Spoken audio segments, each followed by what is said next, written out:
Hey guys, we're going to do a choke that's especially good against a big guy. I learned this, or parts of this, from Marcelo Alonso down in Brazil, and I've modified it, added a few things to it since. So the basic premise is you have side control, you're working side control, you guys are in the heat of it, his gi's a little loose, your gi's a little loose, and what I'm going to look for, okay, is his gi. So his gi over here on this side right here is loose. I know it's hanging. Maybe I have to unfeed it or what, but I'm going to come back to it and get it. Once I get that gi, you know, and while I'm doing that too, I have to be a little careful. I'm putting pressure on his head. You know, I don't let him bridge and Darnell bridge.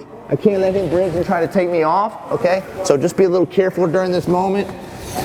So I get the lapel. Now I'm ready to start setting this submission up, okay? So I come back, I have hip control, hip pressure, side control. As you notice, I have the gi over here like this.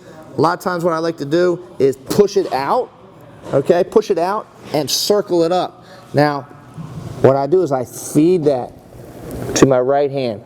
Once I get that grip in there, I mean, we're ready to rock and roll, okay? So this is the basic submission. The basic submission is your leg comes over, hold on to this tricep over here, all right? Hold on to this tricep, apply pressure with your leg in this direction, pulling with your arm, and that's a great tap right there. A lot of pressure, so a lot of big guys they'll tap to that one right there for sure.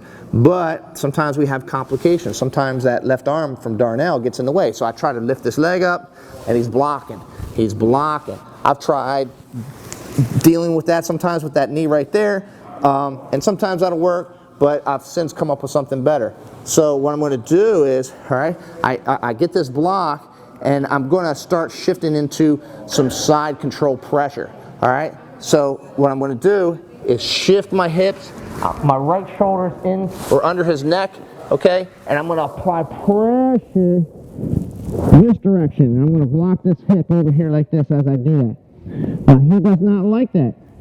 Okay? He doesn't like that at all. So a lot of times what he'll do is he'll bring that arm out. He'll bring that arm out right here to relieve some of that pressure. Especially if that arm was up in here like this, it's just a lot of pressure on him. So that arm is going to come out. Once that arm comes out, I go back to where I was before.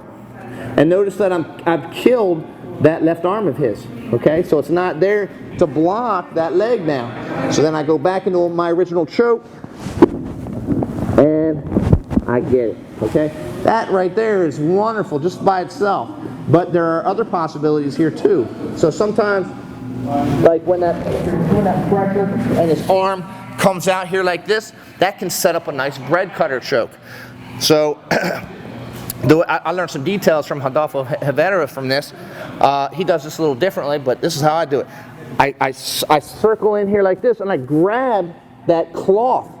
I grab that same cloth. I feed the cloth that's in my right hand to my left hand, all right? And once I get that, now this is just basic bread cutter position, where you can come in and either grab some cloth here. Sometimes you can put a thumb in here like this, all right? You sprawl out, and then the detail here, the main important detail to get him to tap isn't just sprawling and putting your elbow to the ground, but it's taking your right elbow and angling it up there. That's the Rodolfo Rivera detail that I learned, okay? So sprawl, holding on to that gi down below and letting that right elbow flare up, and bam. Now one other really interesting possibility from all these combinations is when you had this gi in that right hand here like this, and you smash it, and his arm comes out of there, okay? I can set up a nice little arm bar that I really like to do a lot. So the way that arm bar works is like this here, just like that, a little with the hips, and kabam. One of my favorite moves. So hopefully these techniques are helpful to you guys in your game, and thanks for watching.